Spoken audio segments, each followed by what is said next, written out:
no ano que vem, são 500 anos da Reforma Protestante. Uma coisa que eu sempre me questiono, ao ver tudo o que tem acontecido nos dias de hoje, dentro das igrejas evangélicas, muitas coisas que realmente estão fugindo da essência da palavra de Deus, fico pensando se a igreja não precisa passar por uma nova reforma, para voltar às origens daquilo que foi a essência, daquilo que foi a Reforma Protestante no ano de 1517. E nessa reforma, 5 pilares foram fundamentados por Martinho Lutero e que fez toda a diferença na história da igreja. Eu gostaria, nesta manhã, de falar sobre estes 5 pilares. Muito embora, na superficialidade, o que aconteceu há praticamente 500 anos atrás, talvez nós estamos perdendo um pouco da compreensão do que realmente isso significou e da importância que isso tem hoje na vida da igreja. Então, nós vamos falar nesta manhã sobre os 5 pilares, as 5 fundamentações básicas de Lutero, que promoveram essa reforma protestante e que nos alcançou e que trouxe tanto impacto na vida da igreja no decorrer dos séculos e chegou até nós. A primeira verdade que Lutero enfatizou era somente a Bíblia. E eu vou tentar fazer um paralelo do que vivia a igreja naquele tempo e do que a igreja vive hoje, para nós chegarmos às nossas conclusões, se realmente não estamos precisando de uma nova reforma. Em 2 Timóteo capítulo 3, versículos 16 e 17, diz assim: toda a Escritura é inspirada por Deus e útil para o ensino, para a repreensão, para a correção e para a instrução na justiça, para que o homem de Deus seja apto e plenamente preparado para toda boa obra. O que torna um homem preparado, o que torna um homem apto, uma mulher apta, o que nos torna plenamente capazes para a realização de toda obra que Deus espera de nós, para que toda obra de Deus se manifeste através das nossas vidas, é o conhecimento das Escrituras. Mas não é o conhecimento de algumas porções das Escrituras que são agradáveis para decorarmos, para falarmos, não apenas isso, mas de toda a Escritura. Por essa razão, Paulo vai dizer a Timóteo que toda a Escritura é inspirada por Deus. Toda a Escritura, ela é capaz de ensinar, ela é capaz de repreender, ela é capaz de corrigir, ela é capaz de instruir. Mas quando toda Escritura é praticada. Naquele tempo, a Bíblia estava esquecida, chegando ao ponto de ser proibida a sua leitura. Se você vai observar um filme bastante antigo, que o nome do filme é O Nome da Rosa, você vai observar que as pessoas que liam a Bíblia corriam o risco de serem envenenadas, porque ao virar a página, ao molhar o dedo na língua e virar a página, as páginas tinham veneno, para que as pessoas não fossem estimuladas a lerem a palavra de Deus. E nas missas que eram pregadas, havia uma leitura de uma pequena porção em latim da Bíblia. Então, as pessoas não tinham a compreensão, não tinham o entendimento. A única coisa que eles recebiam é aquilo que os padres ministravam nas suas missas. Tanto é assim que Lutero gastou anos da sua vida traduzindo a Bíblia na sua língua, para que o povo tivesse acesso à palavra de Deus. Mas olha que interessante, naquele tempo, as pessoas tinham sede, elas queriam aprender, mas não tinham acesso. Como que elas iam ler a Bíblia se não tinha a Bíblia na sua linguagem, na sua língua? Como é que elas iriam aprender se elas não tinham acesso a uma Bíblia? Bíblia era um artigo raro que ficavam apenas nas bibliotecas. E por essa razão, o povo era facilmente ludibriado. Era facilmente enganado. Então, quando Lutero, ele traduz a Bíblia, e o povo começa a ter acesso à palavra de Deus, eles começam a enxergar quantas mentiras eram pregadas. Agora, você tem ideia de em quantas línguas a Bíblia está traduzida? Da Bíblia, eu não pesquisei isso. Você tem ideia de quantas versões da Bíblia hoje tem só no português? Tem Bíblia de todo jeito. Tem Bíblia para adolescente, tem Bíblia para mulher cristã, tem Bíblia para o homem, tem Bíblia para o ministro, tem Bíblia apologética, tem Bíblias com comentários de vários autores, tem Bíblia na linguagem de hoje, na Nova Versão Internacional, tem Bíblia revista e atualizada, revista e corrigida, só para citar algumas. Mas sabe o que é impressionante? Parece que a mesma história de 500 anos atrás se repete. As pessoas, elas estão sendo enganadas, porque se levantam para pregar nos púlpitos das igrejas pessoas que tiram textos de um contexto e fazem daquele texto uma motivação, uma instrução para enganar o povo. E o povo é enganado porque lhes falta o conhecimento. É fácil você ludibriar uma pessoa pegando uma porção da Bíblia, extraindo, sem olhar o seu contexto, e lançar para a igreja, porque se a igreja não tem a disposição e a disciplina de conhecer a palavra de Deus, ele será enganado. Ele será enganado, ele será ludibriado com palavras, por exemplo, de prosperidade. Pegam textos triunfalistas do Antigo Testamento sem observar o seu contexto, sem observar toda a história, e fazem com que as pessoas deem tudo o que têm, numa motivação errada. Também ouvimos nos púlpitos pregações de autoajuda. As pessoas que pregam também para fazer com que você se sinta melhor, com que você se sinta bem, e extraem alguns textos da palavra para massagear o seu ego, para fazer com que você se sinta confortável. Só que não observam a história, não observam o contexto, não observam tudo o que ela diz.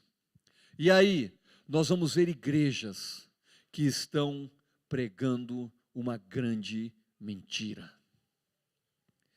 Igrejas que são formadas para reunir grupos de pessoas interessadas em estar bem com ela mesma e estar pseudo bem com Deus. Quantas pessoas são iludidas porque não conhecem a verdade?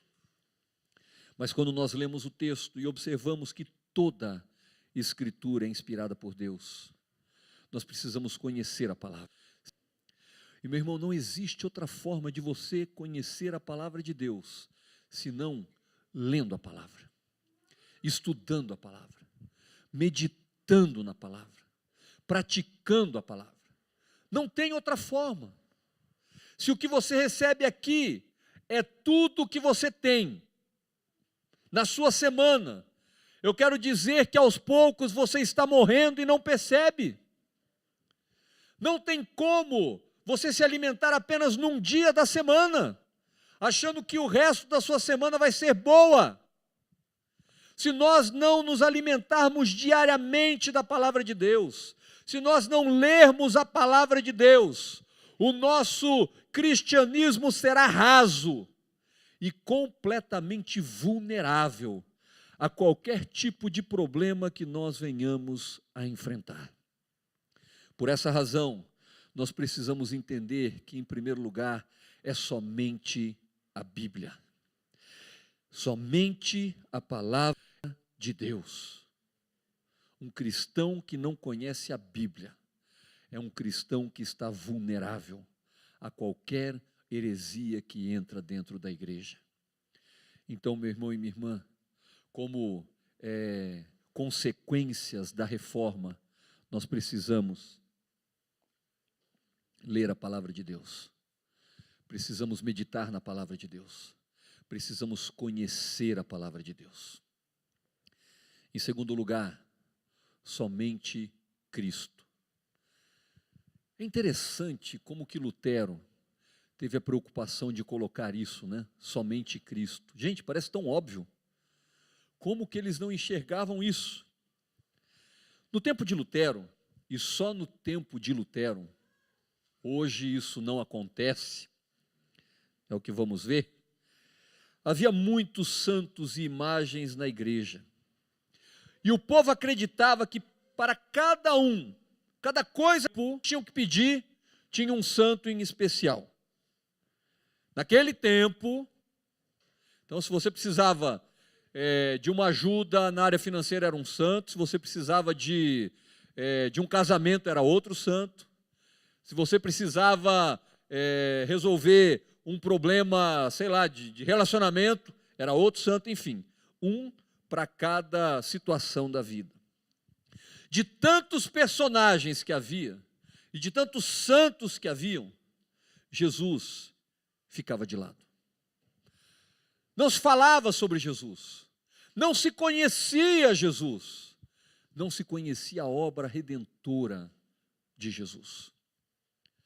As pessoas conheciam mais dos santos do que de Jesus. E elas estavam completamente alienadas da obra que Jesus havia feito. Um cântico como esse que nós cantamos, o último cântico, toda como uma heresia. Muito embora toda a letra deste cântico está lá em Filipenses capítulo 2, que inclusive vai fazer parte do sermão que nós vamos pregar no próximo domingo. Jesus tem que ser o centro. Jesus tem que ser suficiente. Nada além de Jesus, nenhum adendo, nenhum acréscimo. Ele tem que ser tudo para todos. Jesus não era, naquela época, Martinho Lutero lutou por uma igreja cristocêntrica, onde Jesus está no centro, onde Jesus é o centro da mensagem, onde Jesus é o centro do louvor, onde Jesus é o centro das conversas, onde Jesus é o centro do nosso dia a dia, onde Jesus está no centro de tudo e de todos. Mas diferente daquela época, hoje, quem está no centro nas igrejas? Você sabe me responder essa pergunta? Naquela época, 500 anos atrás, o centro estava, ou melhor, não tinha alguém que era central. Para cada situação era um santo. Para cada situação era um personagem. Infelizmente, hoje a igreja tem alguém que está no centro. Sabe quem é? O eu. O eu. Colocaram o eu no centro. Para mim. Não é tudo para ele.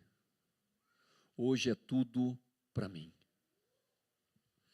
As pregações não glorificam a Jesus, glorificam o homem. As músicas glorificam o homem. Chegou a nossa vez, chegou a nossa hora, é tempo de cantar, é tempo de vitória. Eu vou reivindicar o que é meu direito. Chegou o tempo da minha restauração. O diabo não vai mais tocar em nada do que é meu. E quando alguém sobe no púlpito para pregar, ele prega o quê? Meu irmão, você precisa, você tem, você pode, você faz, você acontece. E Jesus está sendo colocado de lado. Quantas igrejas você ouve a pregação de um evangelho que não tem Jesus? É um absurdo. Dentro de uma igreja cristã protestante, aliás, eu diria, de uma igreja cristã, mesmo uma católica, teria que ter como centro o tempo todo Jesus. Na pregação, no louvor, em todo momento. Mas, infelizmente, Jesus está sendo deixado de lado.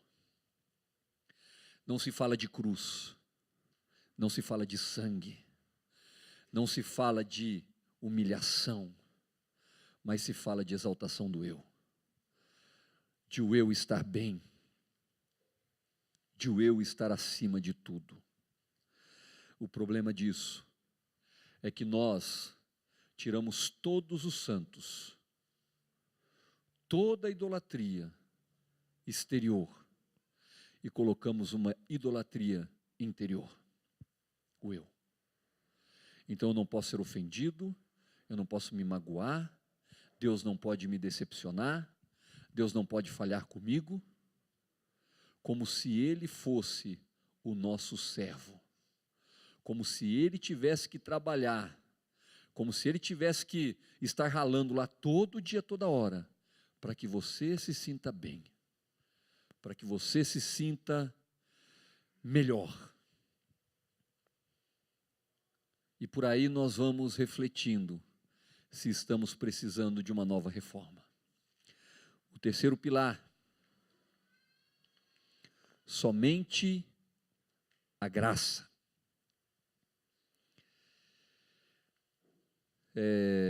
Eu não li o versículo, perdão, do somente Cristo, 1 Timóteo capítulo 2, versículo 5. Pois há um só Deus e um só mediador entre Deus e os homens, Jesus Cristo, homem. E agora no terceiro, somente a graça. Efésios capítulo 2, versículos 8 e 9. Pois vocês são salvos pela graça, por meio da fé. Isso não vem de vocês, é dom de Deus. Não de obras, para que ninguém se glorie. Mais um tema muito conhecido, muito falado, mas muitas vezes praticado de maneira errônea. Na época de Lutero, eram cobradas indulgências. Ou seja, para que você pudesse pagar ou receber o perdão dos seus pecados, você precisava pagar. Pagar mesmo, né? Você precisava dar do pouco que você tinha. E Lutero ficou inconformado, porque as igrejas eram riquíssimas, eram templos suntuosos, e o povo miserável.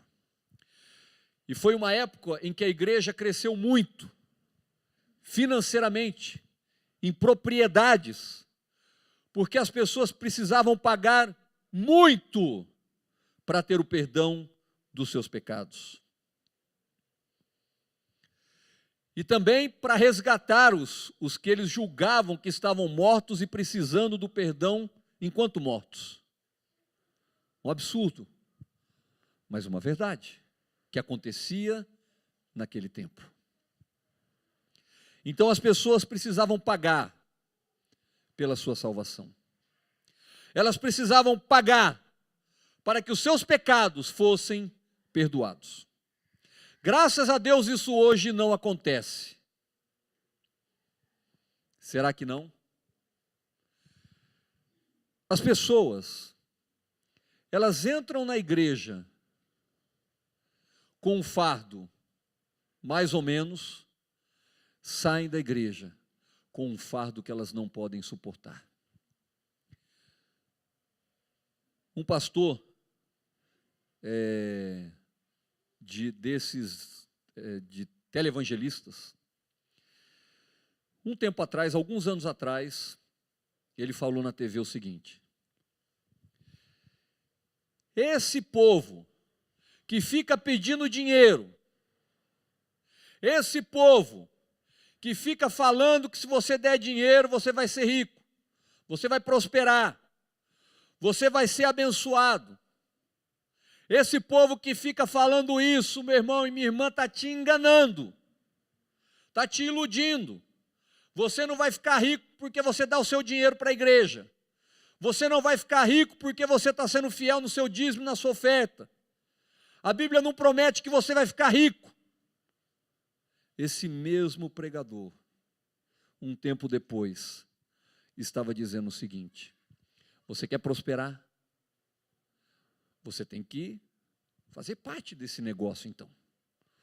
Você tem que dar, porque daí você vai prosperar, porque daí você vai enriquecer, porque daí você vai ter aquilo que você merece ou que Deus te prometeu.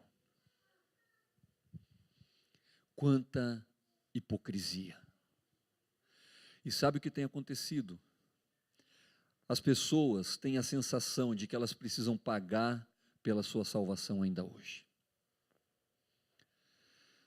Ah, porque se eu não faço isso, a mão de Deus vai vir sobre a minha vida. Se eu não faço isso, o julgamento de Deus é imediato. Se está acontecendo uma desgraça na minha vida, é porque eu estou em pecado. Isso aconteceu muito. Graças a Deus não tem acontecido conosco, mas quantas pessoas têm a sensação de que precisam pagar pela sua salvação?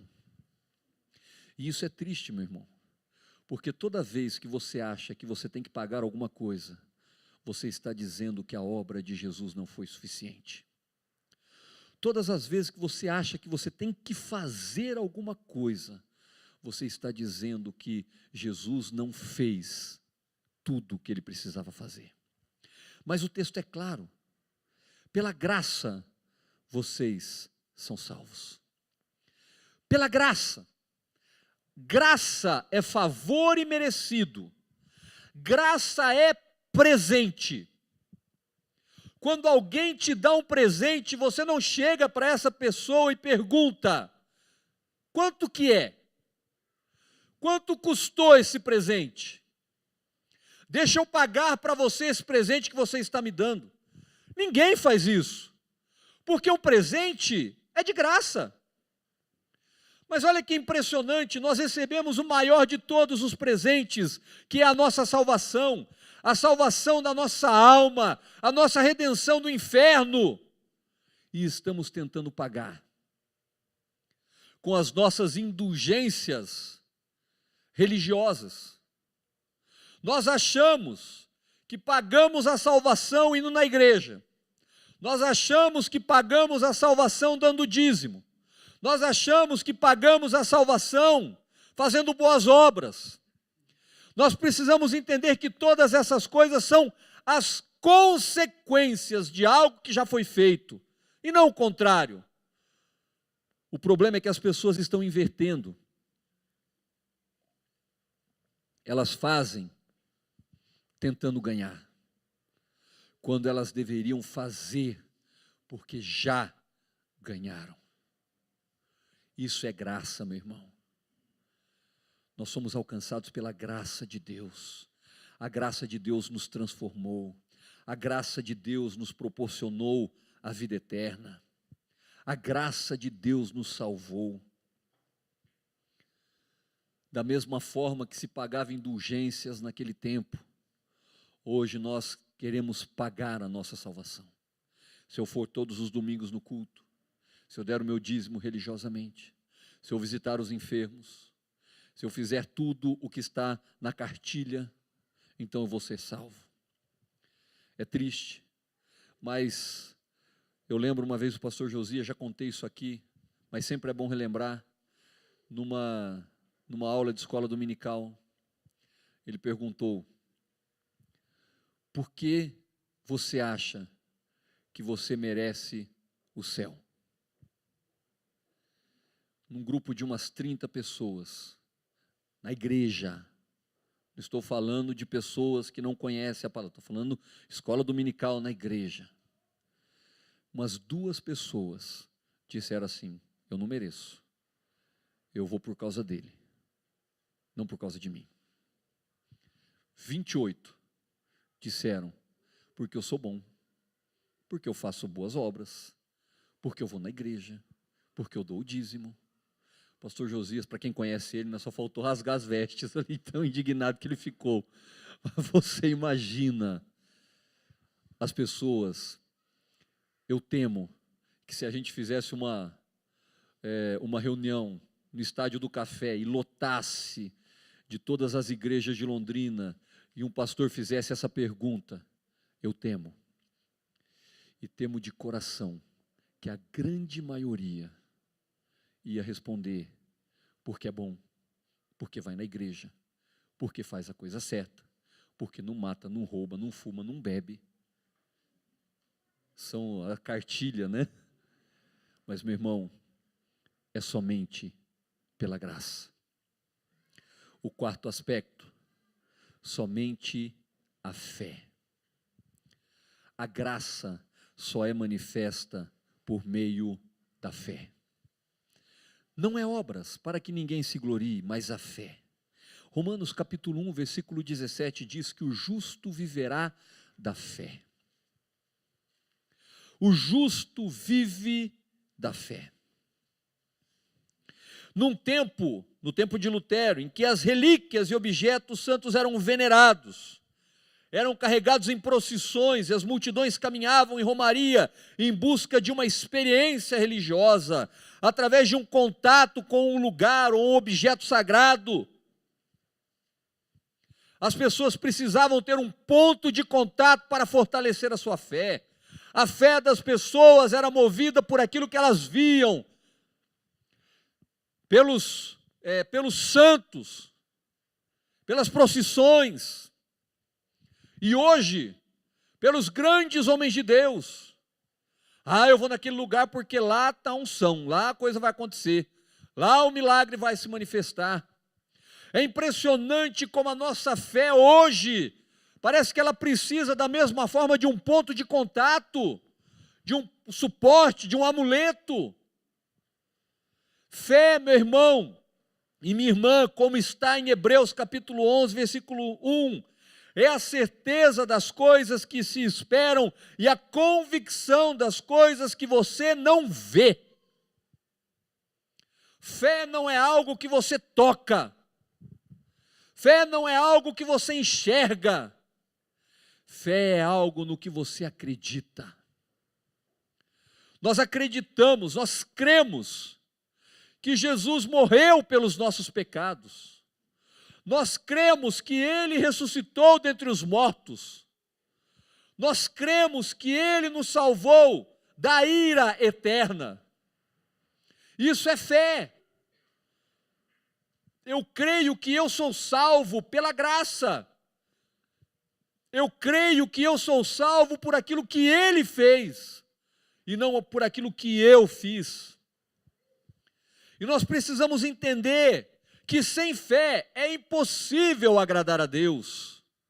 Não tem como uma pessoa ser cristã e não ter fé. Porque se você não tem fé, você não agrada a Deus. Se você não tem fé, você não consegue sobreviver na sua carreira cristã. E segundo Lutero, nós não deveríamos reverenciar objetos visíveis e nem fazer uma grande caminhada para agradar a Deus.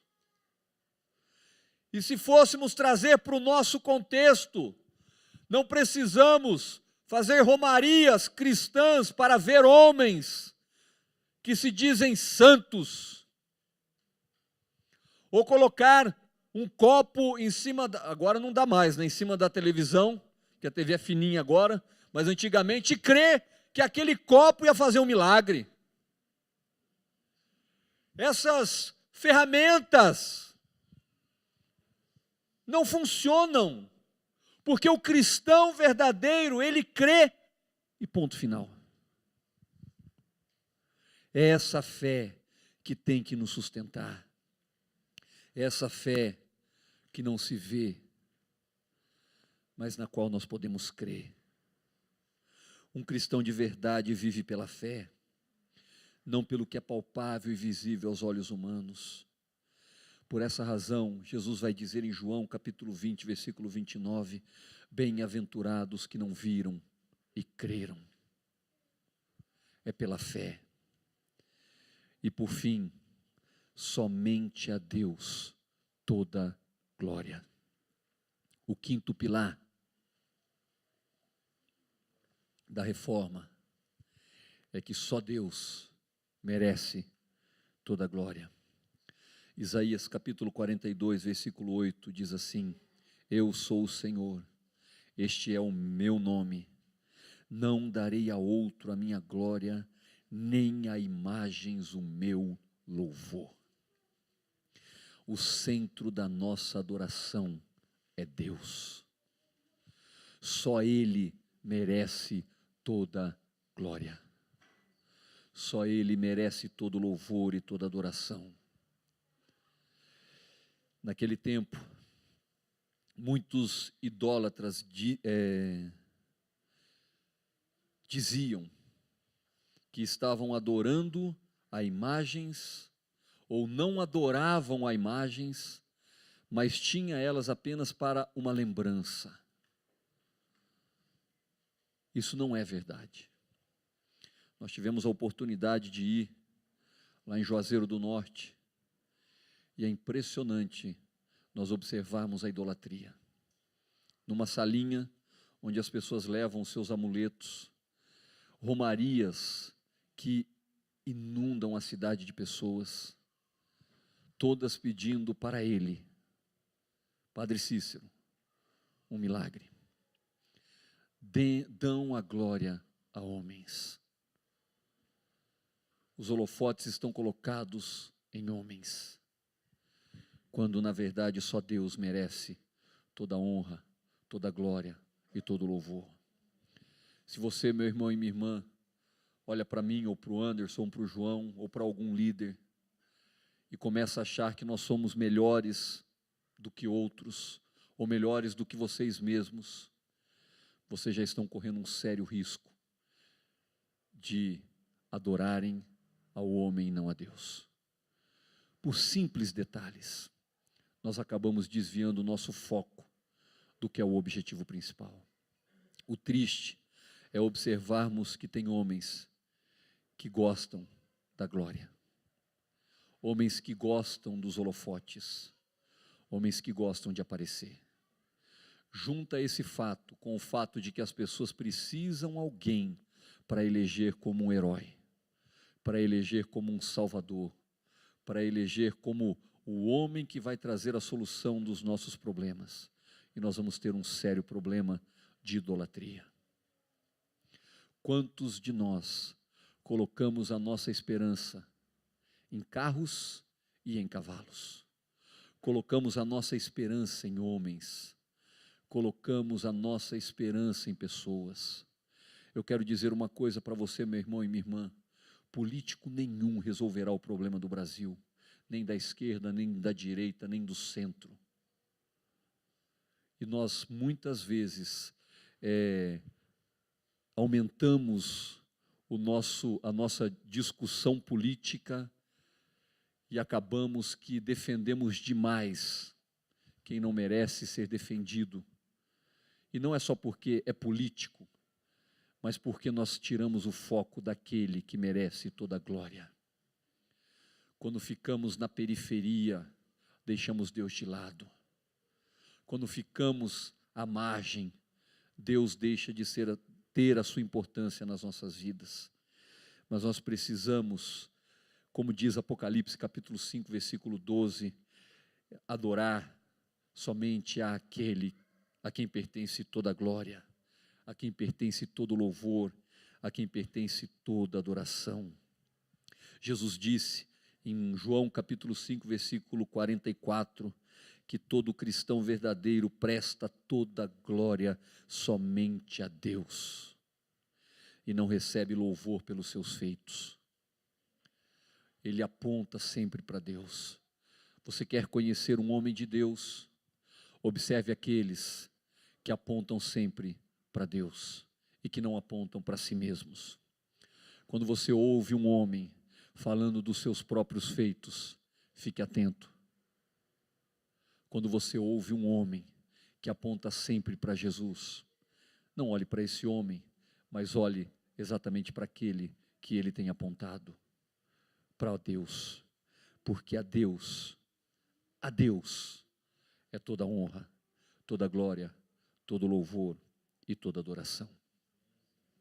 Eu quero concluir com as palavras de Gálatas capítulo 1, versículo 8. Mas ainda que nós, ou um anjo dos céus, pregue um evangelho diferente daquele que lhes pregamos, que seja amaldiçoado. Não existe um outro evangelho, meu irmão e minha irmã. Lutero não criou um novo evangelho. Lutero não criou uma nova religião. Talvez você não saiba, mas Lutero em momento nenhum da sua vida pensou em sair da igreja. Foi a igreja que saiu com ele. Ele não tinha a pretensão ou o desejo de sair e ele sofreu muito. Se você for ler as biografias que falam acerca de Lutero, você vai ver o quanto ele sofreu pela igreja, o quanto ele lutou pela igreja. Mas é óbvio que com toda aquela estrutura que existia, jamais aceitariam um homem como ele. No entanto, Lutero não falou nada de novo. Lutero não inventou a religião protestante. Lutero não inventou esses pilares. Ele apenas voltou-se para a palavra de Deus. Quando você se volta para a palavra de Deus, você pode observar que qualquer coisa que falam e que incomoda os seus ouvidos, é porque você está no centro da vontade de Deus. Quando você ouve a voz de Deus, você está preparado para rechaçar todas as mentiras, as calúnias, as invenções que podem tentar colocar, ou pregar, ou falar para você. Você vai estar preparado. Por essa razão, meu irmão e minha irmã, se alguém, alguma vez, falar algo que não esteja de acordo com a vontade de Deus, não aceite. Não aceite. Apenas recapitulando, os 5 pilares, somente a Bíblia, porque a Bíblia é a palavra de Deus. Somente Cristo, porque Cristo é o Salvador. Somente a graça, porque a graça é que nos proporciona o perdão dos pecados. Somente a fé, porque somente a fé nos leva à salvação. E toda glória somente a Deus. Amém? Eu gostaria de chamar o louvor para vir aqui à frente, se possível, cantar esse cântico, esse último cântico novamente. Vocês cantaram, não sei se vocês tinham planejado outro, mas se puder, e nós vamos louvar ao Senhor, porque este cântico é a expressão daquilo que Jesus fez por nós, daquilo que Ele operou nas nossas vidas, e que esse dia seja um dia muito especial na vida de vocês. Amém? Nós vamos louvar ao Senhor e depois nós vamos orar.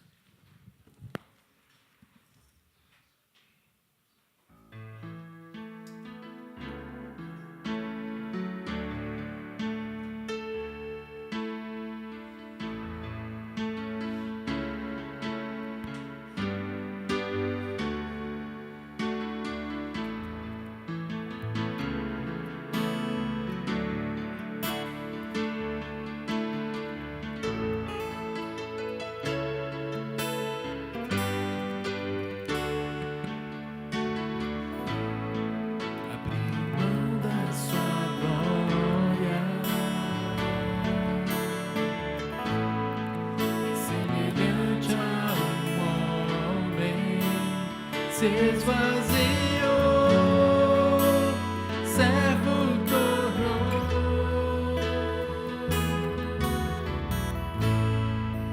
a si mesmo se humilhou, como filho obedeceu até a morte de cruz. Mas o grande Deus, nosso Pai, o exaltou